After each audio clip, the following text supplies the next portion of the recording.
Students, আজকে আমরা দেখো বিভিন্ন পর্যাবৃত্ত ধর্ম সম্পর্কে আলোচনা করব। তোমাদের একটা কথা বলি, মোটামুটি পর্যায় সারণীর ৮-৯টা ভিডিও আমার মনে হয়ে গেছে পর্যায় সারণীর উপরে। তো আজকে ৯ বা ১০ নম্বর ভিডিও চলছে। এর আগে আমরা পর্যায় সারণী প্রায় সমস্ত কমপ্লিট করে ফেলেছি। আজ একটা ভিডিওর মধ্যে 4টে ধর্ম দেখিয়ে দেবো। ধাতব ধর্ম, অক্সাইডের প্রকৃতি, জারণ ও বিজারণ ধর্ম, কর্ণ সম্পর্ক সব একসাথে দেখিয়ে দেবো। ঠিক আছে? তো আমি একটা পর্যায় সারণী ছবি এঁকেছি। এফ ব্লকটাকে দেখাইনি, আগে বলে রাখলাম এফ ব্লকের মৌলগুলিকে আমি কিন্তু দেখাইনি, কারণ এফ ব্লকটা আমার আজকে খুব একটা দরকার নেই। তো শুরু করছি প্রথম বিষয়টি, যেটা সেটা হচ্ছে ধাতব ধর্ম। ধাতব ধর্মটা কি দেখো, তো হেডিং করলাম ধাতব ধর্ম। ধাতব ধর্ম, তোমরা খাতা পেন নিয়ে রেডি আছো? বলছে কোন মৌলের পরমাণু কত সহজে ইলেকট্রন বর্জন করে ক্যাটায়ন উৎপন্ন করে সেটাই তার ধাতব ধর্মের পরিচয়। যে যত সহজে ইলেকট্রন বর্জন করে ক্যাটায়ন উৎপন্ন করে সে তত বেশি ধাতব ধর্ম সম্পন্ন। বুঝা গেল? তাহলে আরেকবার রিপিট করছি, কোন মৌলের পরমাণু কত সহজে ইলেকট্রন বর্জন করে ক্যাটায়ন উৎপন্ন করে সেটাই তার ধাতব ধর্মের পরিচয়। আর উল্টোভাবে বলতে গেলে অধাতব ধর্মটা কি? ধাতব ধর্ম, অধাতব ধর্ম। তাহলে এবার একই সঙ্গে যেহেতু আলোচনা করছি, অধাতব ধর্মটা উল্টোটা হবে। কোন মৌলের পরমাণু কত সহজে ইলেকট্রন গ্রহণ করে অ্যানায়ন উৎপন্ন করে সেটাই হচ্ছে তার অধাতব ধর্মের পরিচয়। যে যত সহজে ক্যাটায়ন উৎপন্ন করবে সে তত ভালো ধাতু, আর যে যত সহজে অ্যানায়ন উৎপন্ন করবে সে তত ভালো অধাতু। দেখো তোমরা এই পর্যায় সারণীটাকে যদি বিচার করো তাহলে তুমি জানো এই এস ব্লকের মৌলগুলি, মানে একদম বাদিকে যেগুলি থাকে 1 এবং 2 নং শ্রেণীর মৌলগুলি সব থেকে ভালো ইলেকট্রন বর্জন করে ক্যাটায়ন উৎপন্ন করে। তাই এরা হচ্ছে সব থেকে আদর্শ ধাতু। সব থেকে তাদের মধ্যে আবার সবচেয়ে ভালো কোনটা হবে? 1 নং শ্রেণীর ক্ষার ধাতুগুলি হচ্ছে সর্বোত্তম ধাতব চরিত্র বিশিষ্ট মৌল। কেমন? এখন আমি দেখব পর্যায় বরাবর পরিবর্তন। পর্যায় বরাবর পরিবর্তন বলতো, পর্যায় বরাবর বাদিক থেকে যত আমি ডান দিকে যাব, খেয়াল করো তো, তত ইলেকট্রন বর্জন করার প্রবণতা হ্রাস পায়, বরং ইলেকট্রন গ্রহণ করে অ্যানায়ন তৈরি করার প্রবণতা বাড়ে। তাই বাদিক থেকে ডান দিকে গেলে ধাতব ধর্ম হ্রাস পায় কিন্তু অধাতব ধর্ম বৃদ্ধি পায়। তাহলে আমি এখানে লিখলাম ধাতব ধর্মের হ্রাস বাদিক থেকে ডান দিকে গেলে, কিন্তু অধাতব ধর্মের বৃদ্ধি। এবার উপর থেকে নিচে, মানে শ্রেণী বরাবর উপর থেকে নিচে আসলে কি ঘটে আইডিয়া করতে পারছো? যত আমি যদি উপর থেকে নিচে নামবো তত আয়নীভবন বিভবের মান হ্রাস পায়, তত সহজে পরমাণুগুলি ইলেকট্রন বর্জন করে ক্যাটায়ন উৎপন্ন করে, তত ধাতব ধর্ম বৃদ্ধি পায়। তার মানে উপর থেকে যত নিচে নামবো তত কিন্তু ধাতব ধর্মের বৃদ্ধি ঘটবে আর অধাতব ধর্মের হ্রাস ঘটবে। তাহলে এখানে লিখবো শ্রেণী বরাবর উপর থেকে নিচে নামলে ধাতব ধর্ম হ্রাস। আমি লিখলাম ধাতব ধর্মের হ্রাস। ধাতব ধর্মের হ্রাস তার মানে আমি এইটা অলরেডি বুঝে গেলাম, বাদিক থেকে ডান দিয়ে যাব ধাতব ধর্মের হ্রাস, সরি একটা ভুল লেখা হয়ে গেছে, উপর থেকে নিচে নামলে ধাতব ধর্মের বৃদ্ধি হবে। এটা যাই হোক, তাহলে আমি একটা জিনিস বুঝলাম, বাদিক থেকে ডান দিকে গেলে পরে ধাতব ধর্মের হ্রাস, অধাতব ধর্মের বৃদ্ধি, আর উপর থেকে নিচে নামলে কোনো একটা নির্দিষ্ট শ্রেণী বরাবর উপর থেকে নিচে নামলে ধাতব ধর্মের বৃদ্ধি আর অধাতব ধর্মের হ্রাস। এখন সব থেকে বেশি ধাতব চরিত্র বিশিষ্ট মৌল তুমি জানো 1 নং শ্রেণীর মৌল, কারণ এদের আয়নীভবন বিভবের মান সব থেকে কম। আবার উপর থেকে নিচে নামলে কিন্তু ধাতব ধর্মের আবার বৃদ্ধি ঘটে। তার মানে মনে রাখবে পৃথিবীর যত মৌল আছে তাদের মধ্যে সব থেকে আয়নীভবন বিভবের মান কম হলো সিজিয়ামের। তাই সিজিয়াম সর্বোত্তম ধাতব চরিত্র বিশিষ্ট মৌল। পর্যায় সারণীর সব থেকে ভালো ধাতু যদি আসে পরীক্ষায় লিখবে কে? সিজিয়াম। ঠিক আছে, এখন আমি দেখাচ্ছি উপর থেকে নিচে নামলে একটা টিপিক্যাল একটা এক্সাম্পল দিচ্ছি। যেমন ধরো এইটা হচ্ছে তোমার 18 নং শ্রেণী, এইটা 17, এইটা হচ্ছে তোমার 16, এইটা 15। 15 নং শ্রেণীতে সব রকমের মৌল দেখা যায়। ধাতু, অধাতু, ধাতুকল্প সব রকমের মৌল দেখা যায়। যেমন ধরো পর্যায় সারণীর 15 নম্বর শ্রেণীর মৌল হচ্ছে নাইট্রোজেন, হ্যাঁ, phosphorus, arsenic, antimony, bismuth. Nitrogen phosphorus হলো অধাতু, আর্সেনিক অ্যান্টিমনি হলো ধাতুকল্প। ধাতুকল্প মানে এই দুজনের মধ্যে ধাতব ধর্ম আছে, অধাতব ধর্ম আছে, দুটোই আছে, তাই এটা হচ্ছে ধাতুকল্প। আর বিসমাথ হলো প্রকৃত ধাতু। তার মানে আমি দেখলাম শ্রেণী বরাবর যদি উপর থেকে নিচে নামি তাহলে ক্রমশ অধাতব ধর্মের হ্রাস ঘটছে এবং ধাতব ধর্মের বৃদ্ধি ঘটছে। উৎকৃষ্ট উদাহরণ, একই শ্রেণীতে দেখো 3 রকমের মৌলই আছে। প্রথম দুটো হলো অধাতু, আর্সেনিক অ্যান্টিমনি হলো ধাতুকল্প, বিসমাথ হচ্ছে প্রকৃত ধাতু। ঠিক আছে, আর বলবো না। এই হচ্ছে তোমার ধাতব ধর্ম সম্পর্কে, আর কিছু বলার প্রয়োজন নেই। এবার চলে আসছি পরের প্রসঙ্গে, সেটা হচ্ছে তোমাদের পরবর্তী প্রসঙ্গ যেটা, সেটা বলেছিলাম যে, ও তার আগে আরেকটা কথা বলি ধাতব ধর্মের মধ্যে, ধাতব অক্সাইডগুলি হয় ক্ষারীয়, এটা মাথায় রাখবে, আর অধাতব অক্সাইডগুলি হয় আম্লিক। যেমন কিনা এই এস ব্লক মৌলের একটা অক্সাইড বলি, মনে করো Na2, একটা উদাহরণ হিসেবে নিলাম। এই অক্সাইডটা কিন্তু ক্ষারীয় অক্সাইড। আর পি ব্লক বা ডান দিকের যে মৌলগুলি আছে তাদের অক্সাইড, যেমন মনে করো SO3, হ্যাঁ, সালফারের অক্সাইড, এটা কিন্তু হবে আম্লিক। এটা মাথা রাখবে যে ধাতব অক্সাইডগুলি হয় ক্ষারীয় এবং অধাতব অক্সাইডগুলি হয় আম্লিক। ঠিক আছে, এবার পরের যে প্রপার্টির আলোচনা করবো বলেছিলাম সেইটাই চলে আসে, সেটা হচ্ছে তোমার পরের প্রপার্টিটা। ধরো এক মিনিট, খুব আওয়াজ আসছে।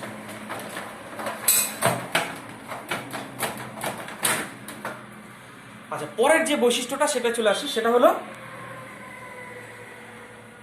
তোমার অক্সাইডের প্রকৃতি।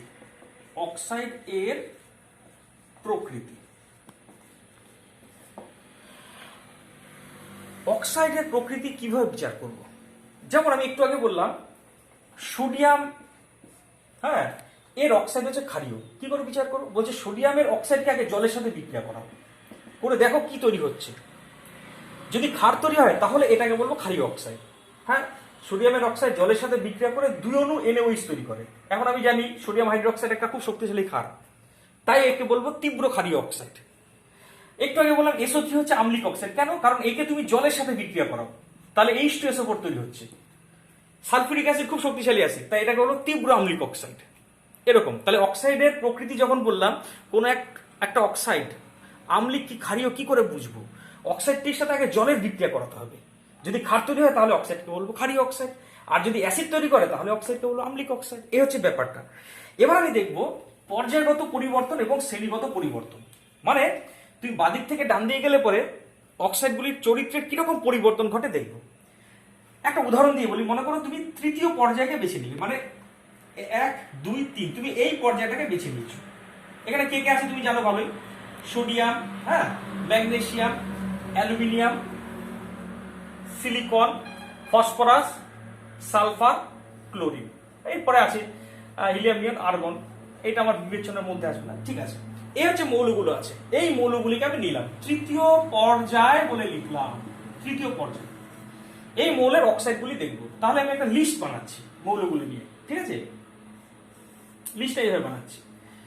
আচ্ছা, সবার প্রথমে লিখলাম মৌলগুলি। প্রথম হচ্ছে দেখো sodium, magnesium, aluminium, silicon, phosphorus, sulphur, chlorine.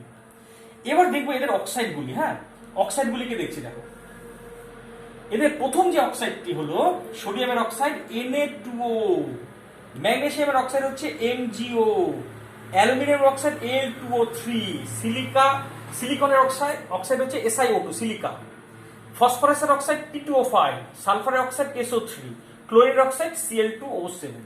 এবার আমি বিচার করব এরা জলের সাথে বিক্রিয়া করে কি তৈরি করে, সেই হিসেবে আমি পরিবর্তনটা দেবো, অক্সাইডগুলির পরিবর্তন দেখব। কেমন? তাহলে যেমন সোডিয়াম Na2O, দেখো Na2O জলের সাথে বিক্রিয়া করে একটু আগে দেখলাম তৈরি করে NaOH। তাহলে NaOH যেহেতু খুব শক্তিশালী ক্ষার, তাই এই অক্সাইডটাকে বলবো তীব্র ক্ষারীয়। কেমন? আচ্ছা, হলো। পরেরগুলো দেখবো। MgO জলের সাথে বিক্রিয়া করে দেখো তৈরি করে, হ্যাঁ, MgOH2। দেখো MgOH, সরি 2 দরকার নেই, MgOH হল কিন্তু একটা ক্ষার, কিন্তু NaOH এর মতো অতটা শক্তিশালী ক্ষার নয়। তাহলে MgO কে বলবো তীব্র ক্ষারীয় নয়, শুধু বলবো ক্ষারীয়। তাহলে MgO বলবো ক্ষারীয় অক্সাইড। ঠিক আছে, তাহলে এখানে আমি কি বিচার করছি? অক্সাইডের প্রকৃতি, অক্সাইড এর প্রকৃতি। তাহলে সোডিয়ামের অক্সাইড তীব্র ক্ষারীয়, ম্যাগনেসিয়ামের অক্সাইড ক্ষারীয়, অ্যালুমিনিয়ামের অক্সাইড, দেখো অ্যালুমিনিয়ামের অক্সাইড জলের সাথে বিক্রিয়া করে Al2O3 তিনটে অণু জলের সাথে বিক্রিয়া করে, কেমন তৈরি করে 2AlOH3। হ্যাঁ, এর মধ্যে আম্লিক ধর্ম আছে, ক্ষারীয় ধর্ম আছে।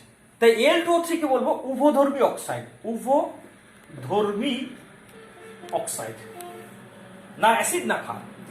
সিলিকা, সিলিকা মানে SiO2 জলের সাথে বিক্রিয়া করে করে অত্যন্ত মৃদু একটা অ্যাসিড, সিলিসিক অ্যাসিড, অত্যন্ত মৃদু অ্যাসিড তৈরি করে H2SiO3।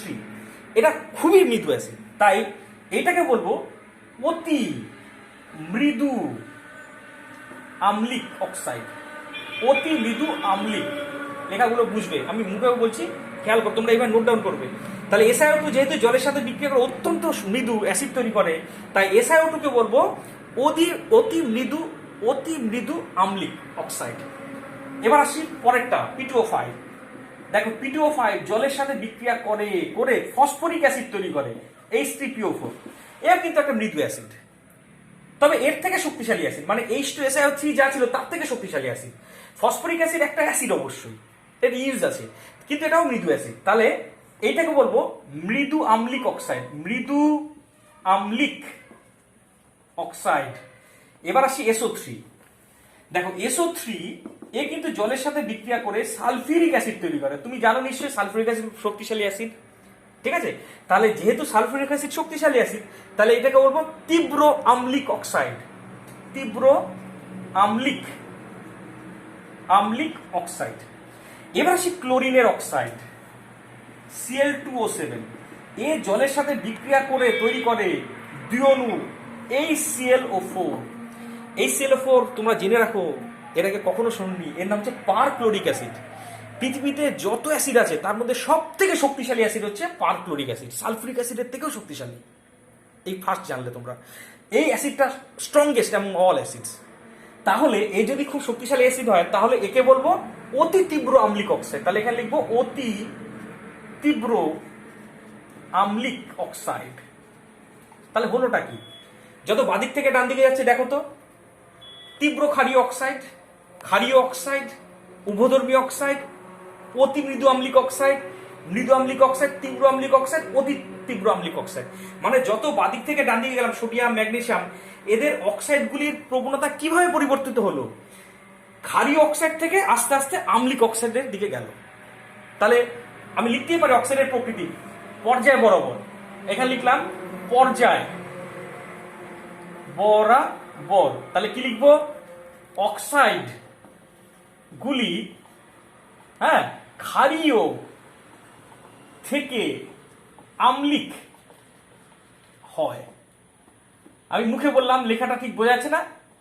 মুখে বললাম, তাহলে আমি তোমরা লিখবে পর্যায় বরাবর যত বাদিক থেকে ডান দিকে যাব, অক্সাইডগুলি ক্ষারীয় থেকে ক্রমশ আম্লিক অক্সাইডের দিকে রূপান্তরিত হয়। ঠিক আছে, পর্যায় বরাবর পরিবর্তন হলো। এবার আসি শ্রেণী বরাবর। শ্রেণী বরাবর পরিবর্তন, মনে করো তুমি উপর থেকে নিচে নামলে শ্রেণী বরাবর। হ্যাঁ, শ্রেণী বরাবর যেমন ধরো লিথিয়াম ছিল, sodium, potassium, rubidium, caesium, francium. মনে রাখবে উপর থেকে যত নিচে নামবে তত ধাতব ধর্ম বাড়ে।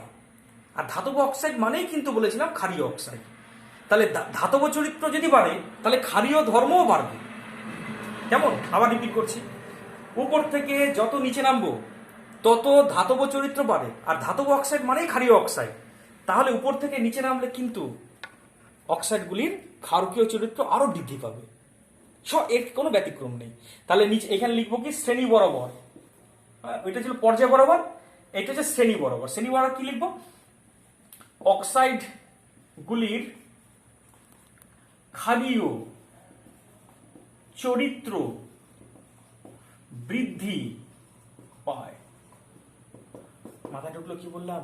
তাহলে আরেকবার রিপিট করছি, যত তুমি পর্যায় বরাবর বাদিক থেকে ডান দিকে যাবে তত অক্সাইডগুলির আম্লিক ক্ষারীয় চরিত্র হ্রাস পাবে এবং আম্লিক চরিত্র বৃদ্ধি পাবে। কিন্তু উপর থেকে যত নিচে নামবো তত অক্সাইডগুলির ক্ষারকীয় চরিত্র বৃদ্ধি পাবে। এবার আমি তোমাকে এই বিষয়ে আরেকটা কথা বলতে চাই। কথাটি হলো, কিছু কিছু মৌল আছে, মনে রাখবে, তারা একাধিক অক্সাইড তৈরি করে। যেমন ধরো ক্রোমিয়াম। ক্রোমিয়াম কতগুলি অক্সাইড, এটা সন্ধিগত মৌল, যেহেতু সন্ধিগত মৌল অনেকগুলি জারণ স্তর দেখায়, তা ক্রোমিয়াম অনেকগুলি অক্সাইড তৈরি করে। যেমন ধরো chromium CrO, Cr2O, Cr2O3, CrO3, আরো অক্সাইড আছে, 3টে অক্সাইড। ম্যাঙ্গানিজ, তারও অনেক অক্সাইড আছে, MnO, MnO2, হ্যাঁ, Mn2O7, আরো আছে, কিন্তু আমি জাস্ট 3টে দিয়ে বিচার করছি। মনে রাখবে, একটাই নিয়ম বলছি, কখনো ভুলবে না। তোমাদের যেহেতু ডিটেলসে পড়াচ্ছি, আমি সব বলছি, তোমরা কিন্তু সব কিছু নোট ডাউন করবে। কোনো একটা মৌলের যদি অনেকগুলি অক্সাইড থাকে, তাহলে মৌলটির জারণ সংখ্যা যত বাড়ে তত আম্লিক চরিত্র বৃদ্ধি পায়। ক্রোমিয়ামের এখানে জারণ সংখ্যা কত, জারণ সংখ্যা বার করা আমি শিখেছি, এর আগে একবার বলেছিলাম, ঠিক আছে, আরেকবার বলছি না হয়। জারণ সংখ্যা বার করার নিয়ম হচ্ছে, পুরো অণুটির জারণ সংখ্যা 0। এখন অক্সিজেন -2 করে, তাহলে অক্সিজেন যদি -2 হয়, তাহলে 0 করার জন্য ক্রোমিয়াম হবে +2। এখানে অক্সিজেন -2 করে, তাহলে 3টে অক্সিজেন মিলে -6, তাহলে 2টো ক্রোমিয়াম মিলে হবে +6, তাহলে একটা ক্রোমিয়াম হচ্ছে +3। খেয়াল করো CrO3 তে ক্রোমিয়ামের জারণ সংখ্যা কত হবে, একটা অক্সিজেন -2, 3টে অক্সিজেন -6, তাহলে 0 করার জন্য ক্রোমিয়ামের এখানে জারণ সংখ্যা +6। ঠিক আছে, কেমন? তাহলে বলো তো, এই 3টের মধ্যে সব থেকে আম্লিক অক্সাইড কোনটা হবে? CrO3। এটা হচ্ছে আম্লিক অক্সাইড, আম্লিক অক্সাইড। এইটা অ্যাকচুয়ালি এটা ক্ষারীয় অক্সাইড, ঠিক আছে, এটা ক্ষারীয় অক্সাইড। আর এইটা হচ্ছে তোমার উভধর্মী অক্সাইড, উভধর্মী অক্সাইড। তাহলে কি দেখলাম, জারণ সংখ্যা যত বাড়ছে তত আমি দেখলাম ক্ষারীয় অক্সাইড থেকে উভধর্মীয় সেটা আম্লিক হয়ে যাচ্ছে। একইভাবে ম্যাঙ্গানিজ এর অক্সাইডগুলো বিচার করো। ম্যাঙ্গানিজের এখানে জারণ সংখ্যা +2, কেন বুঝতে পেরেছো? 2টো অক্সিজেন মিলে -4, তাহলে একটা ম্যাঙ্গানিজ মানে এখানে +4। 7টা অক্সিজেন মিলে -14, -14, তাহলে 2টো Mn মিলে +14, তাহলে একটা Mn হচ্ছে +7। তাহলে গেস করতে পারছো, এইটা হবে আম্লিক অক্সাইড, আম্লিক। এইটা হলো প্রশম অক্সাইড, এটা প্রশম, হ্যাঁ, উভধর্মীর মতো প্রশম অক্সাইড। আর এটা হবে ক্ষারীয় অক্সাইড। বোঝাতে পারলাম? তার মানে কি দাঁড়ালো, একই মৌলের যদি অনেকগুলি অক্সাইড থাকে, তাহলে যত মৌলটির জারণ সংখ্যা বাড়বে তত অক্সাইডগুলির আম্লিক চরিত্র বৃদ্ধি পাবে। এটা মাথায় ঢুকে নাও। এবার চলে আসি পরের প্রসঙ্গে, সেটা হচ্ছে তোমার অক্সাইড সম্পর্কে হয়ে গেল, অক্সাইডের চরিত্র কমপ্লিট। এবার আছে জারণ ও বিজারণ ধর্ম। এবার রেডি করলাম, জারণ ও বিজারণ ধর্ম। আগে বলবো জারণ ধর্ম কি। মনে করো কোনো একটা, জারণ ধর্ম না, আগে বিজারণ ধর্মটা বলছি, ঠিক আছে, তাহলে জিনিসটা ভালো বুঝতে হবে। মনে করো কোনো একটা ধাতু বা কোনো একটা মৌল, সে ইলেকট্রন বর্জন করে ক্যাটায়ন তৈরি করলো। তাহলে ইলেকট্রন বর্জন করলো মানে নিজে জারিত হলো, কিন্তু সেই ইলেকট্রনটা তো অন্য কাউকে দেবে, তাহলে তাকে তো সে বিজারিত করবে। তখন বলবো এই মৌলটি হচ্ছে বিজারক। তার মানে কি দাঁড়ালো, বিজারক কারা? যে সমস্ত মৌল সহজে ইলেকট্রন বর্জন করে নিজে জারিত হয় কিন্তু অপরকে বিজারিত করে, তারা হলো শক্তিশালী বিজারক। আরো সিম্পলিফাই করে বলতে পারি, যে যত সহজে ইলেকট্রন বর্জন করে সে তত শক্তিশালী বিজারক। কেমন? তাহলে সব থেকে সহজে ইলেকট্রন বর্জন করে দেখো বাদিকের এস ব্লক মৌলগুলি, তাই এরা হচ্ছে সব থেকে শক্তিশালী বিজারক। এই হচ্ছে বিজারণ ধর্মের ব্যাপারটা বললাম। বিজারণ ধর্ম হয়ে গেল, বিজারণ ধর্ম। এবার আসি জারণ ধর্ম। জারণ ধর্ম মানে কি? মনে করো কোন একটা মৌলের পরমাণু ইলেকট্রন গ্রহণ করে অ্যানায়ন তৈরি করবে। তাহলে ইলেকট্রন গ্রহণ করেছে মানে নিজে বিজারিত হয়েছে, কিন্তু অন্য কারোর কাছ থেকে তো ইলেকট্রন নিয়েছে, তাহলে তাকে তো জারিত করেছে। তাহলে বলতে পারি কোন মৌলের পরমাণু যত সহজে ইলেকট্রন বর্জন করে নিজে বিজারিত হবে, তত সে অন্যকে জারিত করবে। অর্থাৎ যে যত সহজে ইলেকট্রন গ্রহণ করবে সে তত শক্তিশালী জারক। কারা শক্তিশালী জারক খেয়াল করো তো। পি ব্লক মৌলের একদম শেষের দিকের মানে 16-17 নং শ্রেণীর মৌলগুলি কিন্তু খুব সহজে ইলেকট্রন গ্রহণ করে, তাই ওরা হচ্ছে শক্তিশালী জারক। তাহলে আমি বলতে পারি দেখো কোন একটা পর্যায় বরাবর বাদিক থেকে ডান দিকে গেলে পরে কি হয়, বিজারণ ধর্ম হ্রাস পায়, জারণ ধর্ম বৃদ্ধি পায়। তাহলে এখানে লিখলাম জারণ ধর্ম বৃদ্ধি পায় বাদিক থেকে ডান দিকে গেলে। হ্যাঁ, কেন? কারণ যত বাদিক থেকে ডান দিকে যাবো ইলেকট্রন বর্জন করার প্রবণতা হ্রাস পাবে, কিন্তু ইলেকট্রন গ্রহণ করার প্রবণতা বাড়বে। তাই বাদিক থেকে ডান দিকে গেলে বিজারণ ধর্ম হ্রাস পাবে কিন্তু জারণ ধর্ম বৃদ্ধি পাবে। আর উপর থেকে নিচে নামলে কিন্তু তুমি খেয়াল করো আয়নীয় ভবন বিভবের মান হ্রাস পায়, তাই ইলেকট্রন বর্জন করার প্রবণতা বাড়ে, তাই বিজারণ ধর্ম বাড়ে আর জারণ ধর্মটা হ্রাস পায়। তাহলে এখানে লিখবো জারণ ধর্মের হ্রাস এবং বিজারণ ধর্মের বৃদ্ধি। একটা উদাহরণ দিতে পারি, যেমন ধরো তৃতীয় পর্যায়ের মৌলগুলি সোডিয়াম, হ্যাঁ সোডিয়াম, তারপর magnesium, aluminium, silicon, phosphorus, sulphur, chlorine. যদি বলে বিজারণ ধর্মের ক্রমে সাজাও, তাহলে সব থেকে শক্তিশালী বিজারক সোডিয়াম, ম্যাগনেসিয়াম, এই হচ্ছে বিজারণ ধর্মের ক্রম। এটা বিজারণ ধর্মের ক্রম। যদি বলি জারণ ধর্মের ক্রম তাহলে উল্টে যাবে মানে সব থেকে কম শক্তিশালী জারক হচ্ছে sodium, magnesium, aluminium, silicon, phosphorus, sulphur, chlorine. তাহলে সব থেকে শক্তিশালী জারক হয়ে যাবে কিন্তু ক্লোরিন, আর সব থেকে কম শক্তিশালী জারক হয়ে যাবে সোডিয়াম। এ হচ্ছে তোমার জারণ ও বিজারণ ধর্মের ব্যাপারটা বললাম। এবার আরেকটা বিষয় থাকলো, সেটা হচ্ছে তোমার কৌণিক সম্পর্ক বা কর্ণ সম্পর্ক। দেখো কর্ণ সম্পর্কে কথাটা বলি, কর্ণ সম্পর্ক কিন্তু শুধুমাত্র এই কটা জায়গায় দেখতে পাবে, মানে তোমার পর্যায় সারণীর এই হ্রস্ব পর্যায়ের মৌলগুলির ক্ষেত্রে দেখা যাবে। হ্রস্ব পর্যায় এই ডি ব্লক মৌল, মানে যেখানে ডি ব্লক আছে বা এ ব্লক আছে সেখানে কর্ণ সম্পর্ক দেখাবে না। কর্ণ সম্পর্কটা কি, এই হ্রস্ব পর্যায়ের মৌলগুলি মানে দ্বিতীয় তৃতীয় পর্যায়ের মৌলগুলির মধ্যে কিছু কিছু মৌল আছে যারা কোনাকুনি ধর্মের সাদৃশ্য দেখায়, এই ঘটনাকে বলা হয় কর্ণ সম্পর্ক।